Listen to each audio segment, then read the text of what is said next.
প্রিয় শিক্ষার্থী বন্ধুরা, আসসালামু আলাইকুম। আশা করি সকলেই ভালো আছো। তো আজকে গভর্নমেন্ট প্রেরিত চতুর্থ অ্যাসাইনমেন্ট প্রকাশিত হয়েছে। তো আমরা চেষ্টা করব আজকের অ্যাসাইনমেন্টের বাংলাদেশের ইতিহাস ও বিশ্ব সভ্যতা বিষয়ের পূর্ণাঙ্গ আলোচনা ও এর সমাধান করার। তো কথা না বাড়িয়ে আমরা সরাসরি চলে যাচ্ছি ভিডিওতে, যেখানে আমরা বাংলাদেশের ইতিহাস ও বিশ্ব সভ্যতা বিষয়টি সম্পূর্ণ আলোচনা করব। তো সেখানে আমরা চলে যাচ্ছি প্রশ্নে দেখা যাচ্ছে আমাদের তৃতীয় অ্যাসাইনমেন্টটি হয়েছে দ্বিতীয় অধ্যায় থেকে বিশ্ব সভ্যতা, মিশর, সিন্ধু, গ্রিক ও রোম এই অধ্যায় থেকে।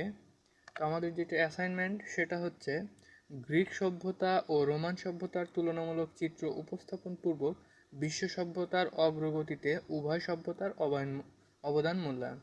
তার মানে গ্রিক সভ্যতা ও রোমান সভ্যতার তুলনামূলক চিত্র উপস্থাপন করে আমাদের বর্তমান সভ্যতার অবদান মূল্যায়ন করতে হবে।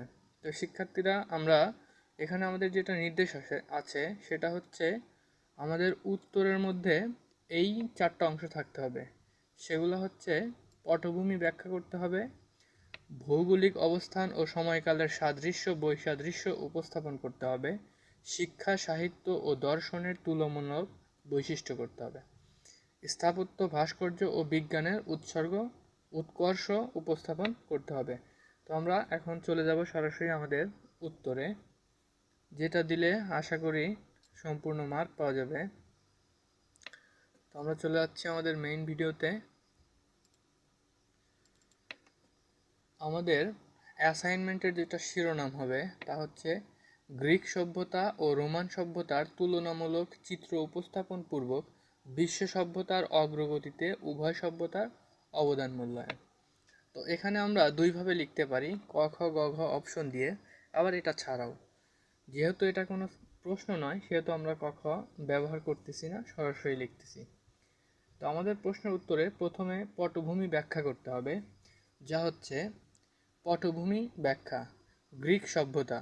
গ্রিসের মহাকবি হোমারের ইলিয়াড ও ওডিসি মহাকাব্য দ্রুটিতে বর্ণিত চমকপ্রদ কাহিনীর মধ্যে লুকিয়ে থাকা সত্ত্বেও খুঁজে বের করার অদম্য ইচ্ছা উৎসাহিত করে তোলে প্রত্নতাত্ত্বিকবিদদের। 19 শতকের শেষে হোমারের কাহিনী আর কবিতায় তা সীমাবদ্ধ থাকে না, বেরিয়ে আসে এর ভিতরের ইতিহাস। ইজিয়ান সাগরের দ্বীপপুঞ্জে এবং এশিয়ার মাইনরের পশ্চিম উপকূলে আবিষ্কৃত হয় উন্নত এক প্রাচীন নগর সভ্যতা। সন্ধান মেলে মহাকাব্যের ট্রয় নগরীসহ 100 নগরীর ধ্বংসস্তূপের, যাকে বলা হয় ইজিয়ান সভ্যতা বা প্রাক ক্লাসিক্যাল গ্রিস সভ্যতা। ক্রিট দ্বীপ গ্রিস উপদ্বীপের মূল ভূখণ্ড, এশিয়া মাইনরের পশ্চিম উপকূলে এবং ইজিয়ান সাগরের ক্ষুদ্র ক্ষুদ্র দ্বীপ নিয়ে গড়ে ওঠে এই সভ্যতা। এই সভ্যতা অধিবাসীরা ছিল সমৃদ্ধিশালী সাংস্কৃতিক ঐতিহ্যের অধিকারী। এখন রোম সভ্যতা। রোমান সভ্যতার পটভূমি। গ্রিসে সভ্যতার অবসানের আগেই ইতালিতে টাইবার নদীর তীরে একটি বিশাল সাম্রাজ্য ও সভ্যতা গড়ে ওঠে। রোমকে কেন্দ্র করে ওঠা এই সভ্যতার রোমান সভ্যতা নামে পরিচিত। প্রথম দিকে রোম একজন রাজার শাসনাধীন ছিল। এ সময় একটি সভা ও সিনেট ছিল।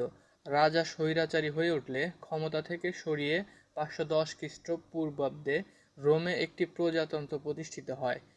রোমার সভ্যতা প্রায় 600 বছর স্থায়ী ছিল। গ্রিক সভ্যতা। গ্রিস দেশটি আড্রিয়াটিক সাগর, ভূমধ্যসাগর ও ইজিয়ান সাগর দ্বারা পরিবেষ্টিত। গ্রিক সভ্যতার সঙ্গে দুইটি সংস্কৃতির নাম জড়িত, একটি হেলনিক, অপরটি হেলেনিস্টিক। গ্রিক উদ্দীপকের প্রধান। অপরদিকে বীর আলেকজান্ডারের নেতৃত্বে মিশরের আলেকজান্দ্রিয়াকে কেন্দ্র করে গ্রিক ও অগ্রিক সংস্কৃতির মিশ্রণে জন্ম হয় নতুন এক সংস্কৃতির। ইতিহাসে এ সংস্কৃতি হেলেনিস্টিক সংস্কৃতি নামে পরিচিত। রোমর সভ্যতা। ইতালির মাঝামাঝি পশ্চিমাংশে রোম নগর অবস্থিত। ইতালির দক্ষিণে ভূমধ্যসাগর থেকে উত্তর দিকে আল্পস পর্বতমালা পর্যন্ত বিস্তৃত। ইতালি ও যুগোস্লাভিয়ার মাঝখানে আড্রিয়াটিক সাগর তীরে ইতালির উত্তর-পূর্ব অংশে গড়ে উঠেছিল প্রাচীন সমুদ্রবন্দর এন্ড্রিয়া। ইতালির পশ্চিমাংশেও ভূমধ্যসাগর অবস্থিত। সাগরের এই অংশকে প্রাচীনকালে বলা হতো এটুস্কান সাগর।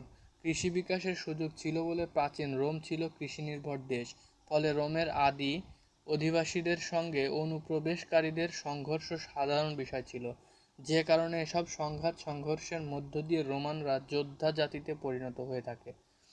রোমান ইতিহাস পর্যালোচনা করলে দেখা যায়, নানা উত্থান পতন, ঘাত প্রতিঘাতের মধ্য দিয়ে 750 খ্রিস্টাব্দে রোম নগরী প্রতিষ্ঠিত হয় এবং 476 খ্রিস্টাব্দে জার্মান বর্বর জাতিগুলোর হাতে রোমান সাম্রাজ্যের চূড়ান্ত পতন হয়। শিক্ষা, সাহিত্য ও দর্শনের তুলনামূলক বৈশিষ্ট্য। গ্রিক সভ্যতা। শিক্ষা শিক্ষা সম্পর্কে গ্রিক বিজ্ঞানী গুণীরা বিভিন্ন ধারণা পোষণ করতেন। তারা নৈতিক ও ধর্মীয় শিক্ষার প্রতি গুরুত্ব দিয়েছেন। তাদের কেউ কেউ মনে করতেন সুশিক্ষিত নাগরিকের হাতেই শাসন ভার দেওয়া উচিত। সরকারের চাহিদা লক্ষ্য অনুযায়ী শিক্ষা ব্যবস্থা হওয়া উচিত। শিক্ষার মূল উদ্দেশ্য ছিল আনুগত্য ও শৃঙ্খলা শিক্ষা দেওয়া। স্বাধীন গ্রামবাসীর ছেলেরা 7 বছর বয়স থেকে পাঠশালা যাওয়া আসা করত। ধনী ব্যক্তিদের ছেলেরা 18 বছর পর্যন্ত লেখাপড়া করতে হতো। কারিগর আর কৃষকের ছেলেরা প্রাথমিক শিক্ষা পেত। দাসদের সন্তানের জন্য বিদ্যালয়ে যাওয়া নিষিদ্ধ ছিল। মেয়েরাও কোনো প্রতিষ্ঠানে গিয়ে লেখাপড়া করতে পারত না। সাহিত্যের ক্ষেত্রে প্রাচীন গ্রিসের সৃষ্টি আজও মানব সমাজের মূল্যবান সম্পদ। হোমারের ইলিয়াড ও ওডিসি মহাকাব্য তার অপূর্ব নিদর্শন। সাহিত্যক্ষেত্রে চূড়ান্ত বিকাশ ঘটেছিল নাটক রচনায়। বিয়োগান্ত নাটক রচনার গ্রিকরা বিদেশ পারদর্শী ছিল। এসকাইলাসে এই ধারণা নাটকের জনক বলা হয়। তার রচিত নাটকের নাম প্রমিথিউস বাউড। গ্রিসের শ্রেষ্ঠ নাট্যকার ছিলেন সোফোক্লিস। তিনি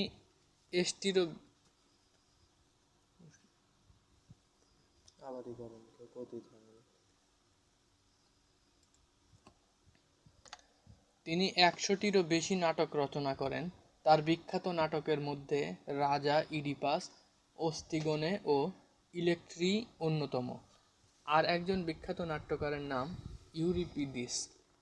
অ্যারিস্টোফেন্সের মিলনাত্মক ও ব্যঙ্গ রচনায় বিশেষ খ্যাতি ছিল। ইতিহাস রচনাও গ্রিকরা কৃতিত্ব দেখিয়েছেন। হেরোডাটাস ইতিহাসের জনক নামে পরিচিত। হেরোডাটাস রচিত ইতিহাস সংক্রান্ত প্রথম বইটি ছিল গ্রিক ও পারস্যের মধ্যে যুদ্ধ নিয়ে। থুকিডাইডস ছিলেন বিজ্ঞানসম্মত ইতিহাস জনক, তাই বইটির শিরোনাম ছিল দ্য পেলোপোনেসিয়ান ওয়ার। দার্শনিক চিন্তার ক্ষেত্রে গ্রিসে অভূতপূর্ণ উন্নতি হয়েছিল। পৃথিবী কিভাবে সৃষ্টি হয়েছে, প্রতিদিন কিভাবে এর পরিবর্তন ঘটছে, এসব ভাবতে গিয়ে গ্রিসে দর্শন চর্চার সূত্রপাত। থালেস ছিলেন প্রথম দিককার দার্শনিক। তিনি প্রথম সূর্যগ্রহণের প্রাকৃতিক কারণ ব্যাখ্যা করেন। এরপর গ্রিসে যুক্তিবাদীদের আবির্ভাব ঘটে। তাদের বলা হতো সফিস্ট। তারা বিশ্বাস করতেন যে চূড়ান্ত সত্য বলে কিছু নেই। পেরিক্লিস তাদের অনুসারী ছিলেন। সক্রেটিস ছিলেন এ দার্শনিকদের মধ্যে সবচেয়ে খ্যাতিমান। তার শিক্ষার মূল দিক ছিল আদর্শ রাষ্ট্র ও সৎ নাগরিক গড়ে তোলা। অন্যায় শাসনের প্রতিবাদ করার শিক্ষাও তিনি দেন। সক্রেটিস শিষ্য প্লেটো গ্রিক দর্শনকে চরম উন্নতির দিকে এগিয়ে নিয়ে যেতে সক্ষম হয়। প্লেটোর শিষ্য অ্যারিস্টটলও একজন বড় দার্শনিক ছিলেন। রোমান সভ্যতা। শিক্ষা। এ সময় শিক্ষা বলতে বোঝাতো খেলাধুলা ও বীরদের স্মৃতিকথা বর্ণনা করা। যুদ্ধ বিগ্রহের মধ্যে দিয়ে রোমের যাত্রা শুরু হয়েছিল, সুতরাং তাদের সব কিছুই ছিল যুদ্ধকে কেন্দ্র করে। তারপরেও উচ্চ শ্রেণীভুক্ত রোমানদের গ্রিক ভাষা ছিল একটি ফ্যাশন। রোমদের অনেকেই গ্রিক সাহিত্যকে লাতিন ভাষায় অনুবাদ করার দক্ষতা অর্জন করে। রোমের অভিজাত যুবকরা গ্রিসের বিভিন্ন বিখ্যাত বিদ্যাপীঠে শিক্ষালাভ করতে যেত। সাহিত্য। যে যুগে সাহিত্য অবদানের জন্য পুটাস ও টেরেন্সর বিশেষভাবে উল্লেখযোগ্য। এরা দুজন মিলনাত্মক নাটক রচনার ক্ষেত্রে কৃতিত্ব অর্জন করেছিলেন। সাহিত্য ক্ষেত্রে সবচেয়ে উন্নতি দেখা যায় আগাস্টাস সিজারের সময় এ যুগে কবি হোরাস ও ভার্জিল যথেষ্ট খ্যাতি অর্জন করেছিলেন। ভার্জিলের মহাকাব্য ইনিড বহু ভাষায় রূপান্তর করা হয়েছে। অভিড ও লিভি এ যুগের খ্যাতমান কবি। দর্শন অনেকেই মনে করেন যে রোমীয় দর্শন গ্রিক দর্শনের উপর ভিত্তি করে গড়ে উঠেছে, তবুও রোমান দর্শনের সিসেরো, লুক্রটিয়াস খ্রিস্টপূর্বাব্দে 98 থেকে 55 তাদের সুনিশ্চিত দার্শনিক মতবাদ দ্বারা অবদান রাখতে সক্ষম হয়েছিল। রোমে স্টোইকবাদী দর্শন যথেষ্ট জনপ্রিয় ছিল। 140 খ্রিস্টপূর্বাব্দ রোডোস দ্বীপের প্যানোটিয়াস এই মতবাদ রোমে প্রথম প্রচার করেন। স্থাপত্য, ভাস্কর্য ও বিজ্ঞানের উৎকর্ষ উপস্থাপন।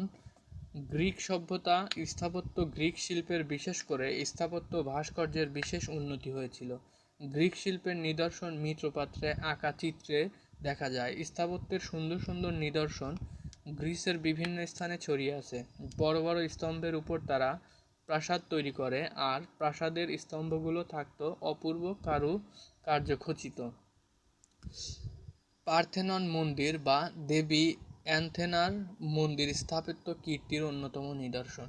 অ্যাথেন্সের অ্যাক্রিপোলিসে স্থাপত্যের সুন্দর নিদর্শন ভগ্নাবশেষে এখনও চোখে পড়ে। ভাস্কর্য, গ্রিক ভাস্কর্য পৃথিবীর শিল্পকলার ইতিহাসে এক স্বর্ণযুগে জন্ম দিয়েছে। সে যুগের প্রখ্যাত ভাস্কর্য শিল্পী ছিলেন মাইনর, ফিডিয়াস ও প্রাক্সিটিলেস। বিজ্ঞান, গ্রিকরা প্রথম বিজ্ঞান চর্চার সূত্রপাত করে 600 খ্রিস্টপূর্বাব্দে। পৃথিবীর মানচিত্র প্রথম অঙ্কন করেন গ্রিক বিজ্ঞানীরা। তারাই প্রথম প্রমাণ করেন যে পৃথিবী একটি গ্রহ এবং তার নিজ কক্ষপথে আবর্তিত হয়। গ্রিক জ্যোতির্বিদরা সূর্য ও চন্দ্রগ্রহণের কারণ নির্ণয় করতে সক্ষম হন। চাঁদের নিজস্ব কোনো আলো নেই, বস্ত্র, বিদ্যুৎ জিউসের ক্রোধের কারণ নয়, প্রাকৃতিক কারণেই ঘটে এই তারাই প্রথম আবিষ্কার করেন। জ্যামিতি পণ্ডিত ইউক্লিড পদার্থবিদ্যায় পারদর্শী ছিলেন। বিখ্যাত গণিতবিদ পিথাগোরাস ও চিকিৎসা বিজ্ঞানী হিপোক্রেটসের যথেষ্ট খ্যাতি ছিল। রোমান সভ্যতা। স্থাপত্য ও বিজ্ঞান। রোমান স্থাপত্যের অন্যতম বৈশিষ্ট্য ছিল এর বিশালতা। সম্রাট হার্ডিয়ানের তৈরি ধর্মমন্দির প্যান্থিয়ন রোমানদের স্থাপত্যের এক অসাধারণ নিদর্শন। 80 খ্রিস্টাব্দে রোমান সম্রাট টিটাস কর্তৃক নির্মিত কলোসিয়াম নাট্যশালা নির্মিত হয়। ভাস্কর্য, স্থাপত্যকলার পাশাপাশি রোমান ভাস্কর্যেও উৎকর্ষ সাধিত হয়েছিল। রোমান ভাস্কর্যগণ দেবদেবী, সম্রাট, দ্বৈত, পুরাণের বিভিন্ন চরিত্রে মূর্তি তৈরি করতেন মার্বেল পাথরের। বিজ্ঞান, কলোসিয়াম বিজ্ঞানীদের মধ্যে কেউ কেউ গুরুত্বপূর্ণ অবদান রাখতে সক্ষম হন। তাদের মধ্যে প্লিনি বিজ্ঞান সম্পর্কে বিশ্বকোষ প্রণয়ন করেন। এতে প্রায় 500 বিজ্ঞানী গবেষণাকর্ম স্থান পেয়েছে। তাছাড়া চিকিৎসা বিজ্ঞানে রোমদের অবদান ছিল। বিজ্ঞানী সেলসাস চিকিৎসা বিজ্ঞানের ওপর বই লেখেন। এছাড়া চিকিৎসা শাস্ত্রে গালেন রুফাসে অসামান্য অবদান রেখেছেন। সুতরাং আমরা বলতে পারি বিশ্ব সভ্যতার অগ্রগতিতে উভয় সভ্যতার অবদান অনস্বীকার্য। তো শিক্ষার্থী বন্ধুরা, এই ছিল আমাদের আজকের আলোচ্য বিষয়, এবং কি পরবর্তী ভিডিও পেতে অবশ্যই আমাদের চ্যানেলটা সাবস্ক্রাইব করে পাশে থাকবে। ধন্যবাদ সকলকে।